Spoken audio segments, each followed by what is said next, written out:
Hi, I'm Dave Henning with the Freshstart Podcast, fresh ideas for business and personal growth. And today, my guest is Angel Rebo from Dallas area, Dallas, Texas, and he is the CEO Confidant.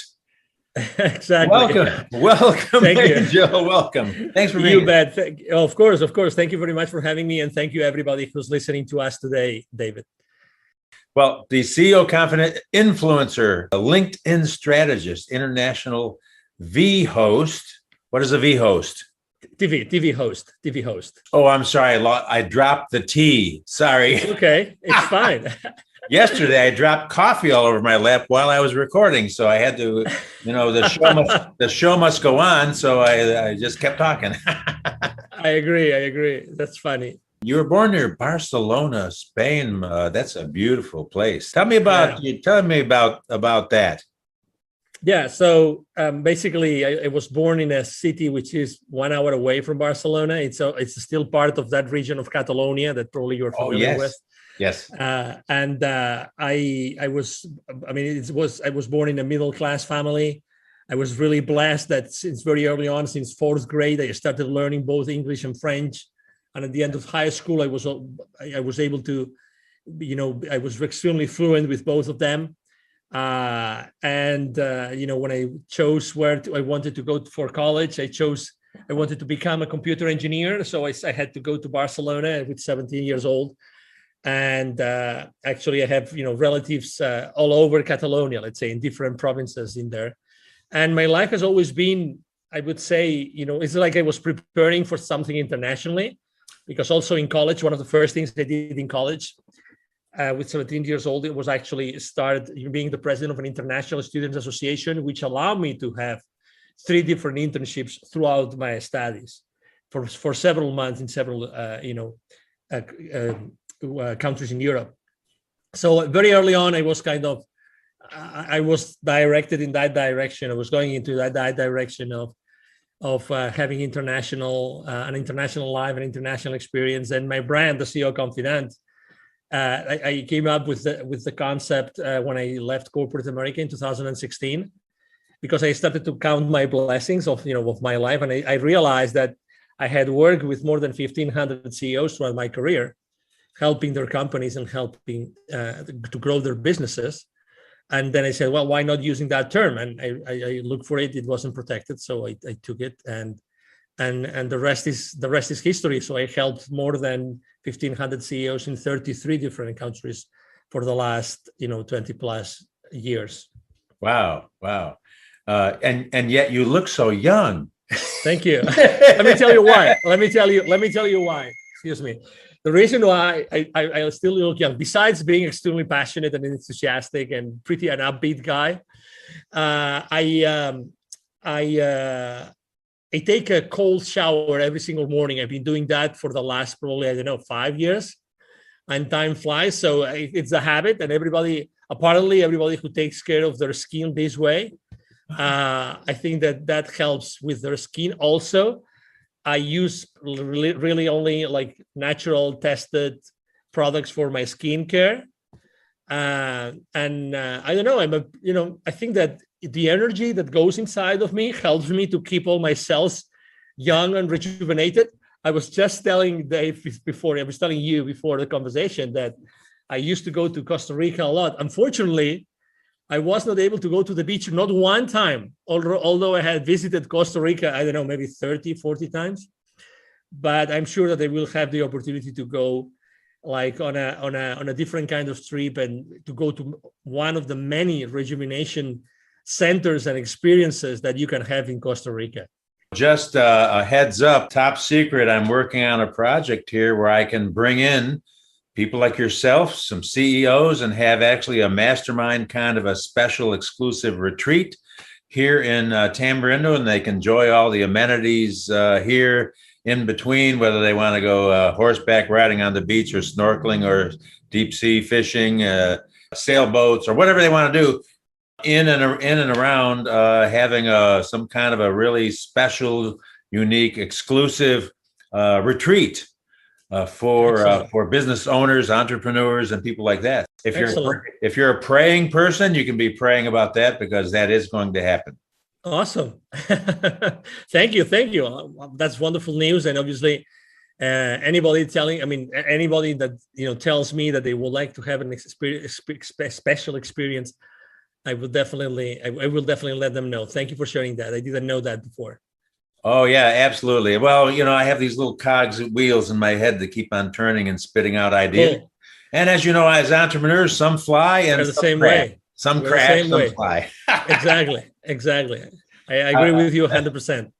Yeah, I was hearing a story about the Wright brothers when they invented that first plane in Dayton, Ohio, and they realized we can't fly it in Dayton. We got to bring it down to the beach in North Carolina, because number one, there's wind, and number two, if we crash, we can crash into something soft. Looking ahead, thinking ahead, you never know, right? Exactly. Let me ask you this, Angel. Yes. In your younger days or in your college days, who would you say was made a big impact on you and was a real influence on your direction? Anybody in particular that really encouraged you? It was definitely my father. My father was a business person.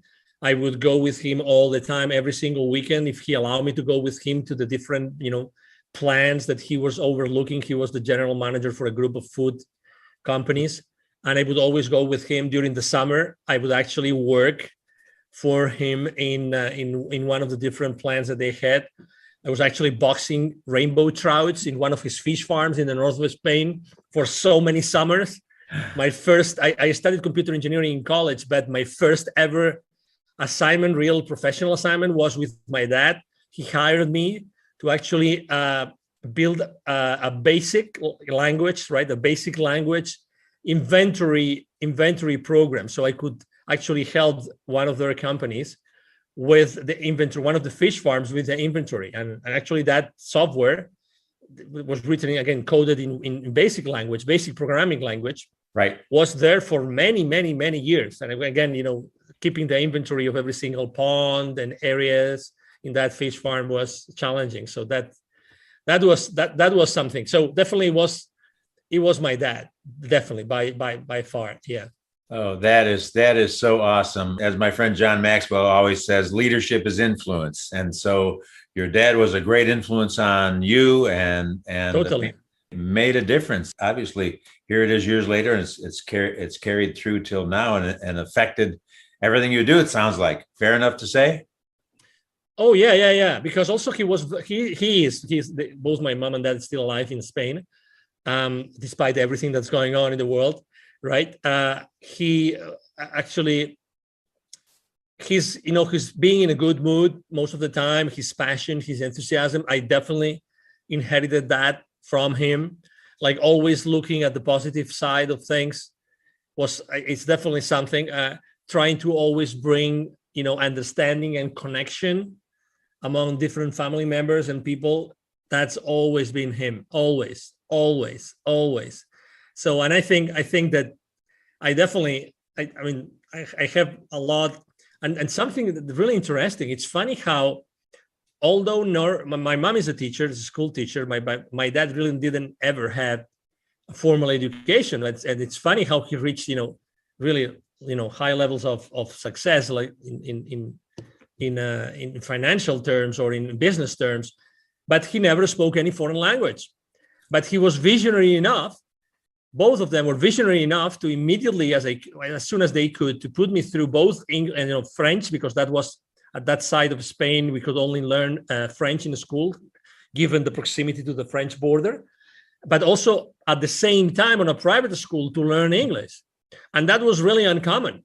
It was uncommon. I mean, to be honest, when I was going to the private school after school, I was the only one that was going there to learn a second language. Everybody else was there learning English because their school wouldn't give them English, or like reinforcing the English tuition that they were having at school. So it's really interesting how sometimes there's something already in place, like, I don't know, God or the divine or the universe, and you are surrounded, you're given the parents that put you in that path even unknowingly, right? Because they never experienced that that the fact of speaking different languages as a way to connect with other people from other countries.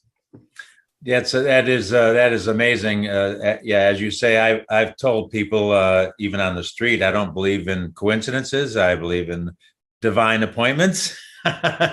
Totally. And like your dad, my dad was a machine shop teacher who he actually was a machinist up in Rochester, New York at Bausch and Lomb, and he loved education, so he finished college in his 30s and 40s and went on to teach at a technical high school because he loved education, and that passed on to me because I love that stuff. And then thinking about his influence, he passed away very young.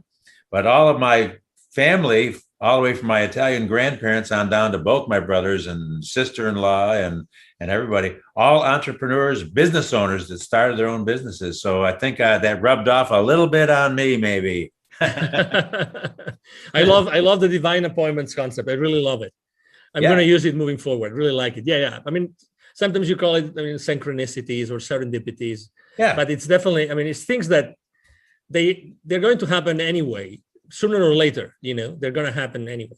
That's right. Connections. They're connections. Relationships come and grow out of those kinds of things. And here you had connections and relationships with 1,500 CEOs, and I don't know how connected you stay with them now or not, but I'm sure that you had some relationships that were made in that setting. Would that be a fair statement?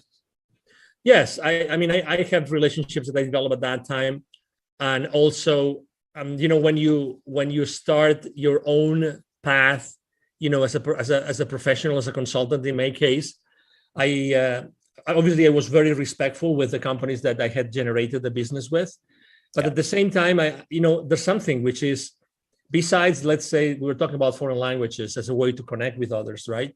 Right. But also when you develop certain skills and you like massive action, like, the ability to continuously connect with certain people, systematically, then those abilities stay with you. Those skills are with you. So just to give you an example, obviously, I decided when I left corporate America, it was going to be more persistent, more proactive on LinkedIn. I had only a few hundred connections on LinkedIn because you always think that, you're not going to need them. Had I known, I would have obviously pursued those connections much better or more proactively. But still, I was able to create 27,000 connections. Today, I stayed over 28,000 connections, 82% of which are with senior executives in corporations. So to your point, I think that the good thing about our lives is that you develop certain skills and certain ways and abilities to do things. The good thing is that you keep on nurturing, this skill that you were able to create at some point in your life, and you are able to use it consistently in order to develop relationships. Right now, obviously, one of the main challenges, and that's why I have a large team already working with me, is nurturing those relationships I have with the people in my network. That's the most important thing, making sure that these people, we have meaningful conversations with them, and we don't dump, any information on anything that cannot be of interest. I think that right now that everything is moving like virtual and remote, it's more important than ever to be able to just exchange online the minimum amount of information, the only one which really interests whoever you are talking to. That is exactly right. I'm speaking with Angel Rebo, the CEO Confidant, and I've got a lot more questions, so don't go away. And we're not taking a commercial break either, by the way. Just I just like to pronounce your name. I used to be one of my many jobs was the afternoon news anchor, and I get my hand slapped if I pronounce names incorrectly. Quite unlike the newscasters today who don't know who they're talking about sometimes. Crazy. But Angel, thank you. So I wanted to ask you some more questions, obviously. Tell me what the focus of your business is right now these days. Yes. So I would say it's twofold. Number one, making sure that both corporate CEOs and established entrepreneurs, we help them to bridge the gap globally for expansion and exposure as a way to accelerate the growth of their businesses. That's one thing that we do consistently. So it's basically business development, help them to get clients or maybe to create distribution channels in other countries in the world. That's number one. And the number two is I have been you named it very well. You use the word influence, influence behind leadership, right? So I read a book a few years ago that changed my life forever. It's from a Canadian author, and her name is Teresa de Grosbois, and it's about influence. And I learned that influence is really a game, and that you have to be able to play that game properly and generously and from the heart. And I think that I have been able to, humbly speaking, been able to do that. And I consider my team and myself a real, influencer on LinkedIn and other social media outlets, because we are very consistent. We are always there with particular content.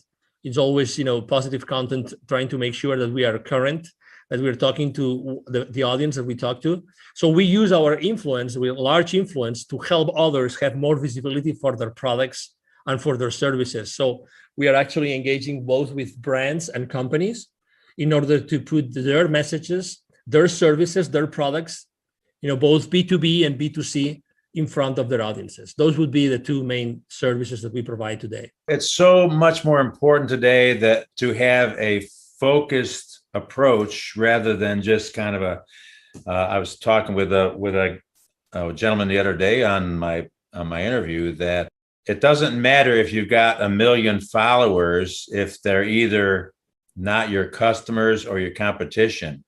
If you have 10 followers that are the right people that are either your customers or your competition, then you are reaching the right group of people you want to reach, regardless of the number that you've built it to. And so that's that's what I really enjoy about LinkedIn, because I interviewed a guy in Philadelphia that's a LinkedIn expert as well. And he taught me some of these things about my profile and how to show up and how to look. And I changed it around, and I can't believe how effective that has been with the number of people viewing my profile every week, especially now contacting me through the service that you and I use for interviews. Yep. I've got bookings up through July now.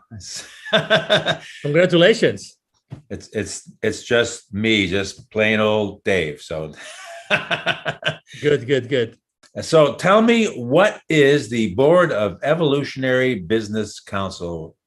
What is that? Yeah, the position. So basically, the Evolutionary Business Council is a group of around 300 transformational leaders. So they all have transformational businesses. Basically, they are B2B or B2C in the sense that, they offer business services, they offer individual services, and they're all transformational leaders. It means that they really transform either organizations or individuals.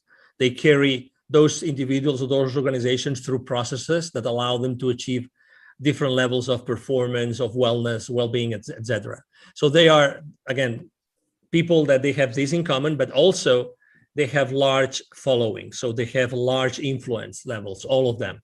So we combine as I said as I try to explain on my bio, we really have different many hundreds of millions of people as outreach, and the main goal of the organization is, as the name says, Evolutionary Business Council.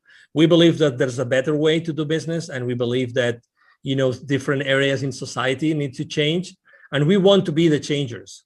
So we want to use our combined influence to do things together. That's what we want to do things together to change this world together in an evolutionary way, not revolutionary, but evolutionary way.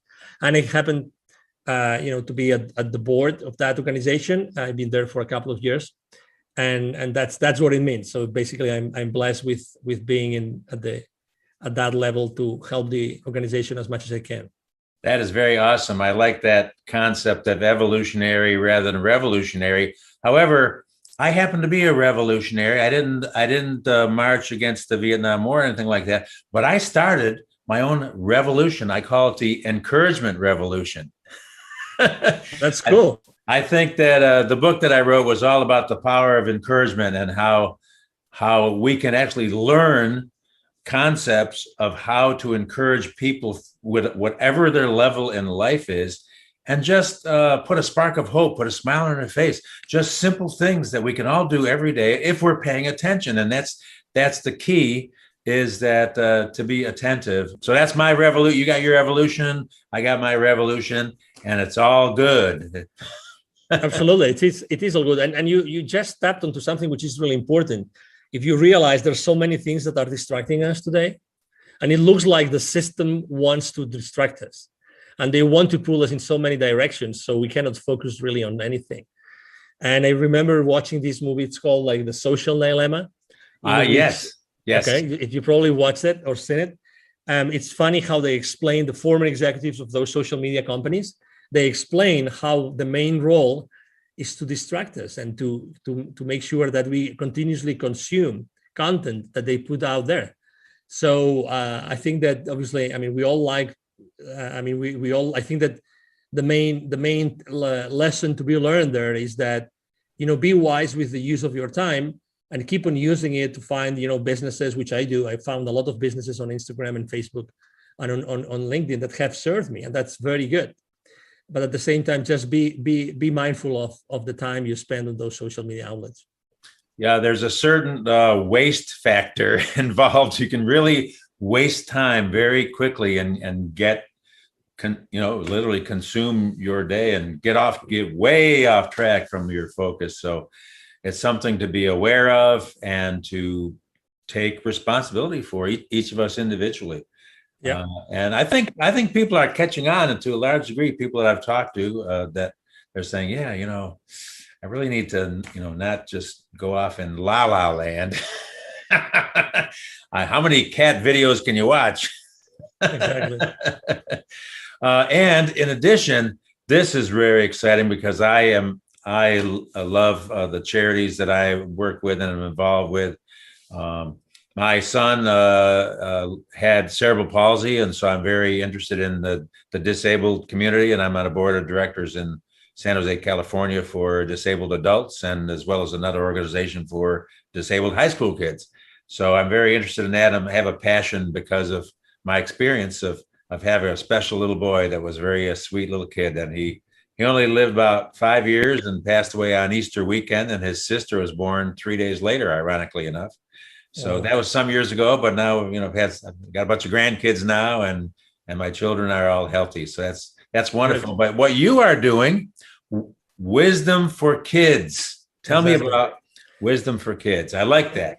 Yeah, thank you. No, thank you. So basically, a business partner of mine and friend, and his father and myself, a few years ago in 2017, we started basically Wisdom for Kids. It was created because of the idea that we have all been exposed throughout our lives with the very, very, privileged people, the CEOs, the people that we would close the deals with. And at the same time, anywhere you go in Latin America, including Costa Rica, of course, anywhere you go, there's pockets of poverty. In Latin America alone, there are 81 million kids, 81. It's like 3 times Texas. 81 million kids are living under conditions of poverty. 22 million of them don't have drinking water at home. 22 million. Okay, so we decided to create Wisdom for Kids, and what we do is we help underprivileged kids in Latin America become entrepreneurs using the local resources.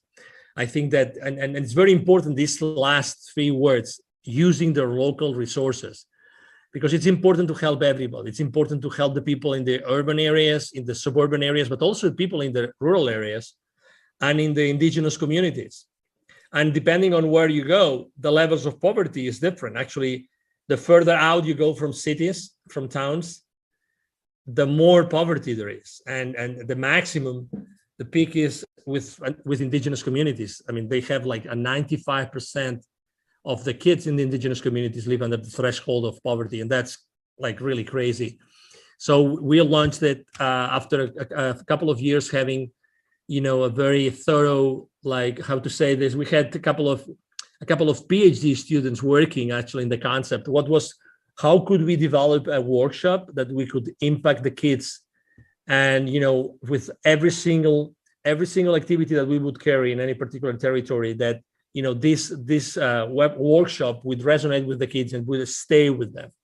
So after this time with those 2 kids, we spent almost a couple of years with that. We launched Wisdom for Kids, and so far we have helped more more than 1,000 kids and their families to start a journey to entrepreneurship. Unfortunately, we had to stop last year, 2020. We had, given the restrictions, we had to stop all our activities, but we are sure that we will be able to be back on the road soon.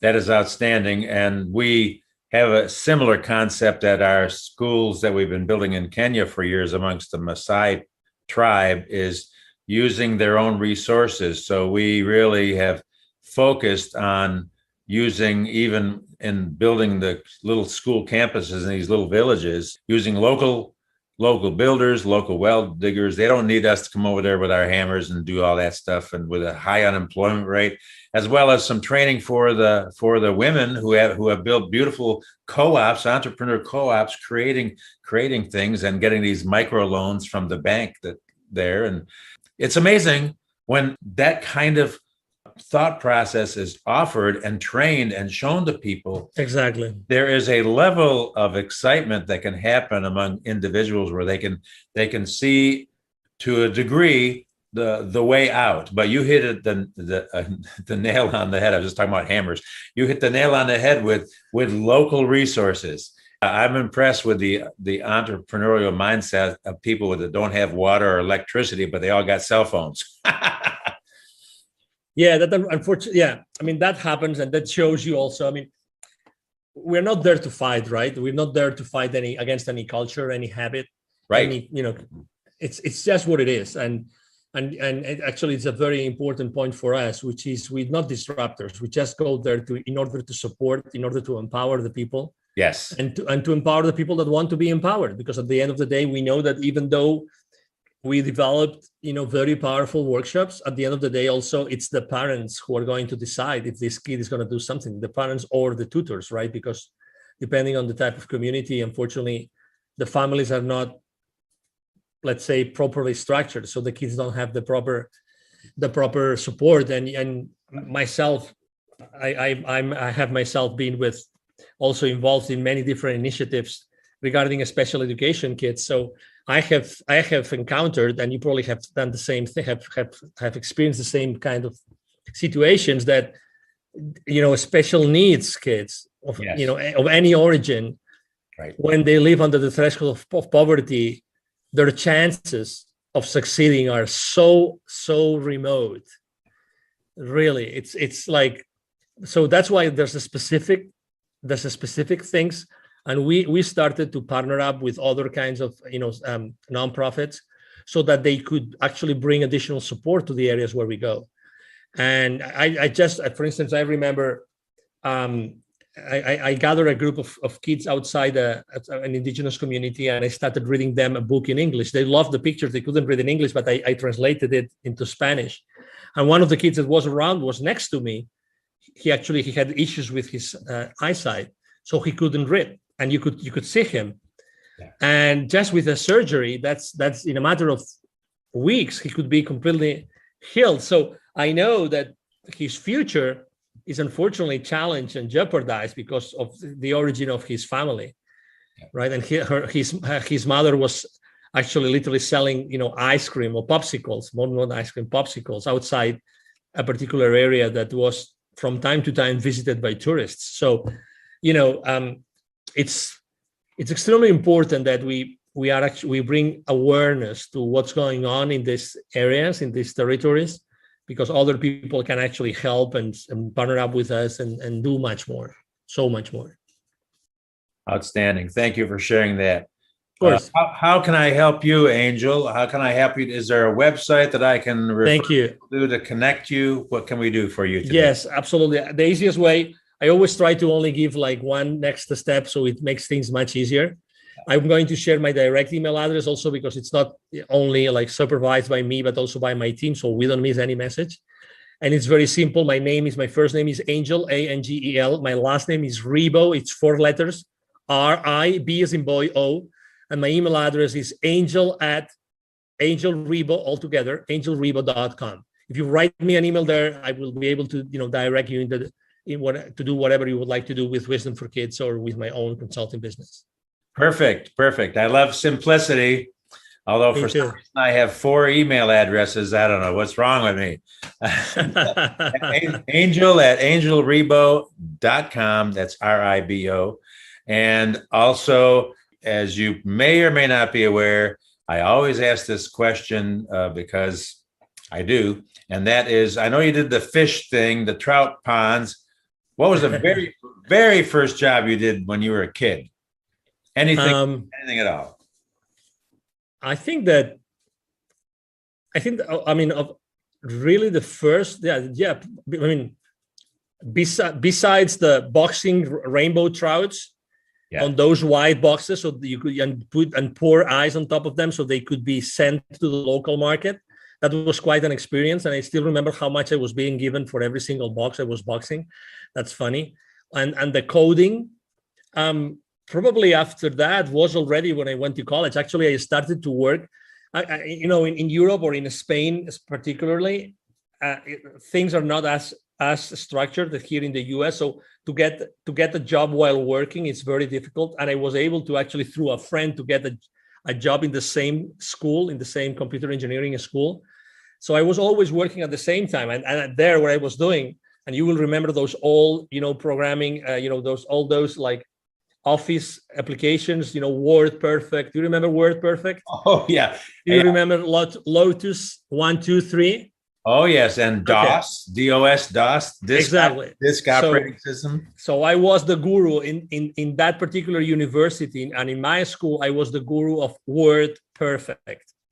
Oh, and wow. I remember I gave literally over 100,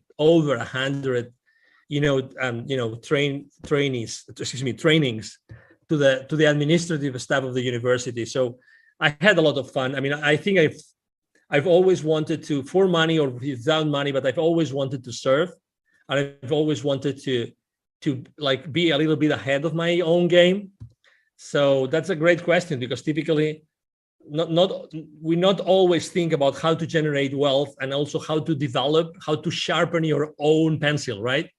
How to sharpen your own tools. So right. you systematically make, growth when you are a kid. Right now, it's a little bit different. For instance, typically I like to have my kid listen to my podcast interviews. I like to have my kid listen into my business calls. So, and again, maybe trying to follow the same model that I follow with my dad. My business is different to what my dad used to be, but still, I think that kids today need leadership. They need leadership. They need to be out of the streets. They need to be out of drugs and many other things that are happening in our world, unfortunately, today. And I'm sure that you have seen a lot of that while you were still in the US, in California, and unfortunately. So I'm very sensitive about that too. So again, I think that the earlier we can give certain responsibility levels to our kids, I think it's a great thing to do. Well said. Well said. My mind was whirring there, thinking about passing on oral tradition, training, and giving your kids a head start, really. Like the credit card commercial, priceless. Exactly. Some things, regardless of data, some things cannot be measured, and that is one of them. Totally. Angel Rebo, my guest, thank you so much for being with me today. A real treat for me personally, and great to get to know you. I'm sure that we will connect again and maybe do some great, not maybe, we will do some great things together in the future for the benefit of all, and just keep on passing along what needs to happen, what our gift is and what we're able to do, and be just a cog in the wheel if that's what it takes. But appreciate you, man. Thank you so much for being here. Count on me, Dave. Anytime. Thank you.